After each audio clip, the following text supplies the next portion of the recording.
Bapak, Ibu, saudara-saudari sekalian yang terkasih dan dikasihi Tuhan, Anda semua para penghayat karismatik yang dicintai Tuhan. Relasi Allah dan manusia dibangun atas dasar janji.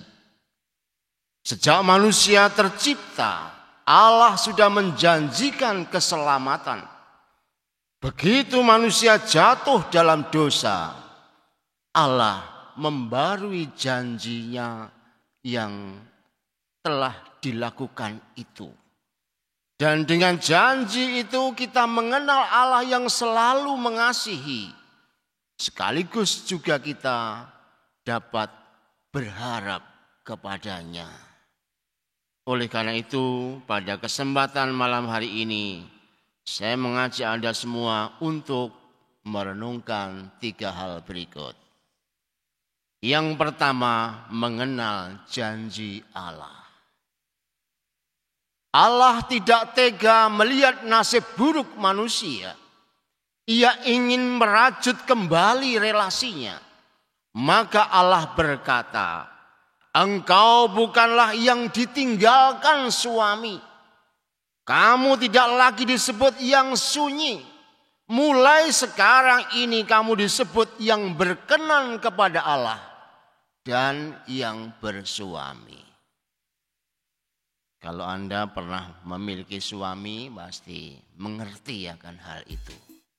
Bagi yang belum bersuami agak susah untuk mengertinya. Termasuk Romo Eko itu susah mengerti ini. Karena dia tidak beristri.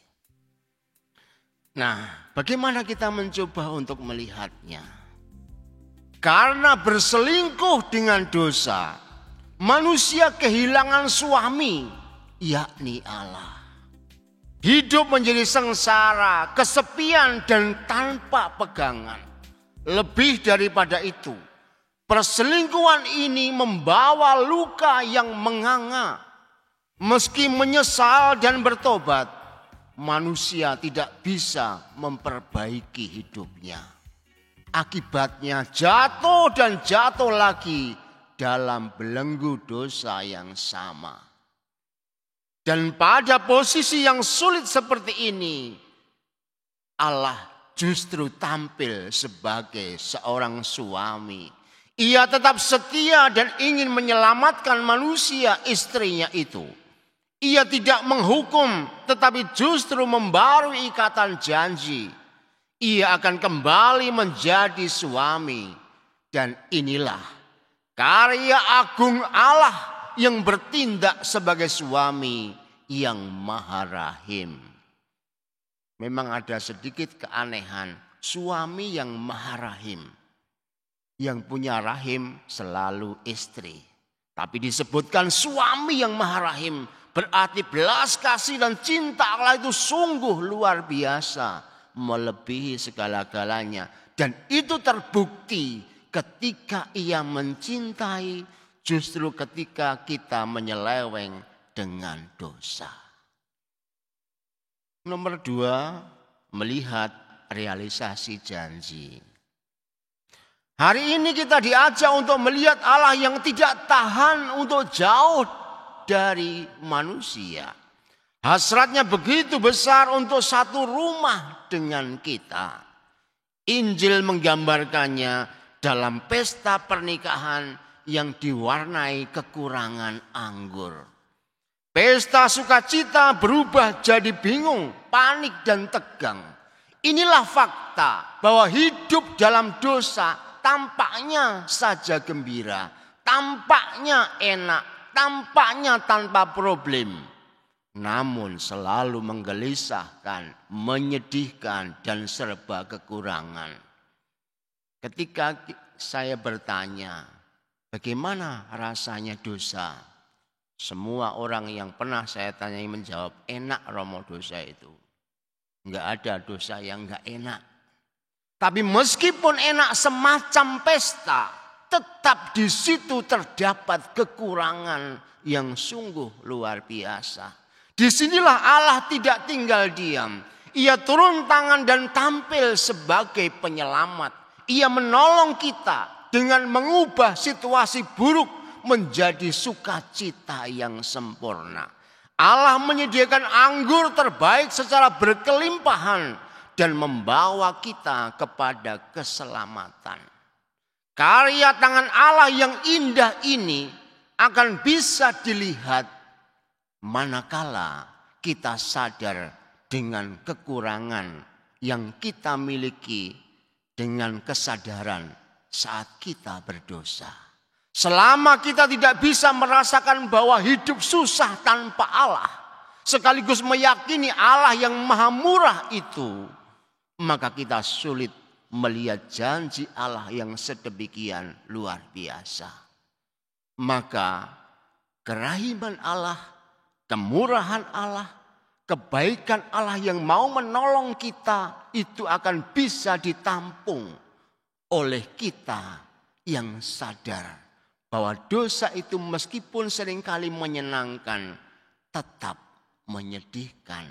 Dan di situ kita membutuhkan kebaikan dari Allah.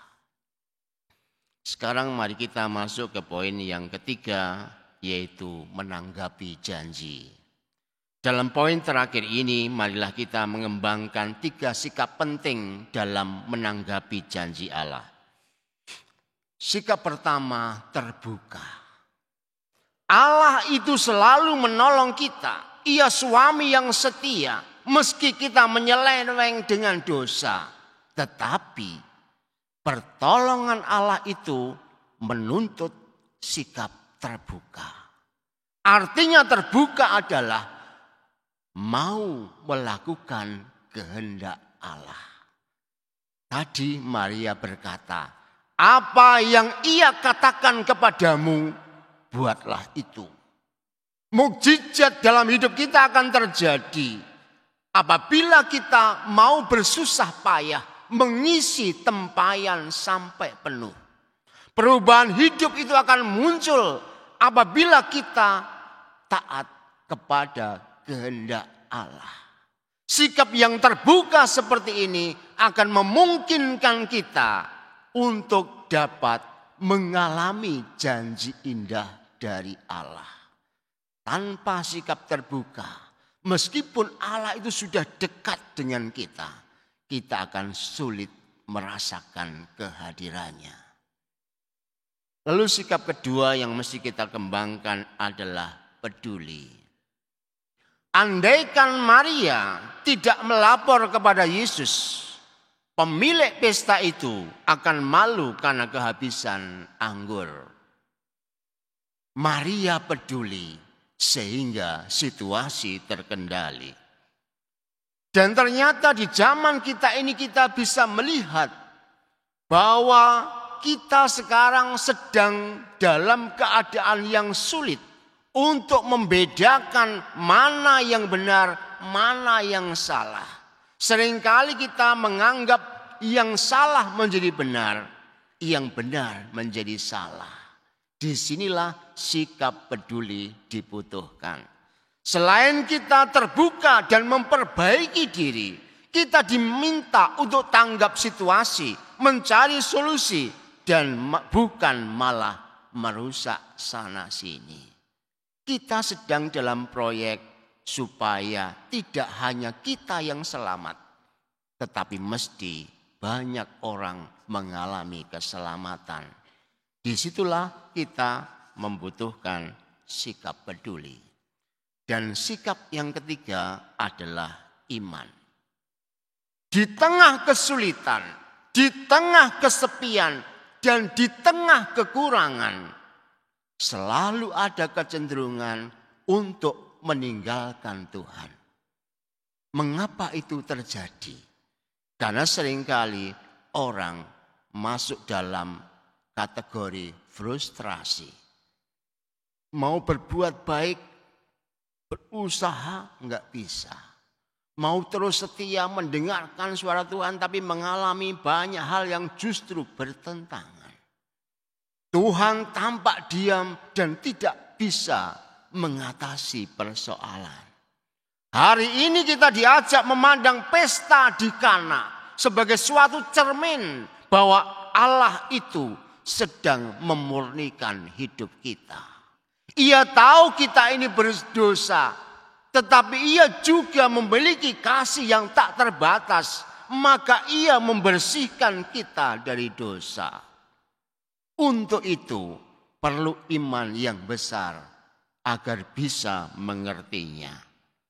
Tanpa iman yang besar, maka belas kasih Allah yang sedemikian luar biasa itu juga tak bisa kita pahami. Oleh karena itu, teristimewa bagi Anda para penghayat karismatis.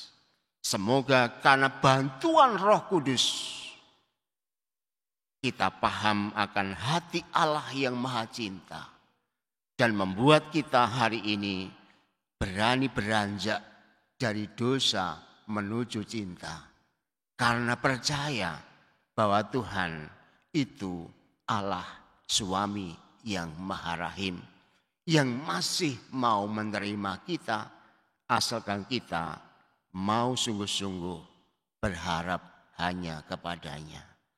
Semoga Anda hari ini pulang dengan sukacita karena menemukan Allah yang tak pernah meninggalkan Anda sebagai istrinya. Tuhan memberkati.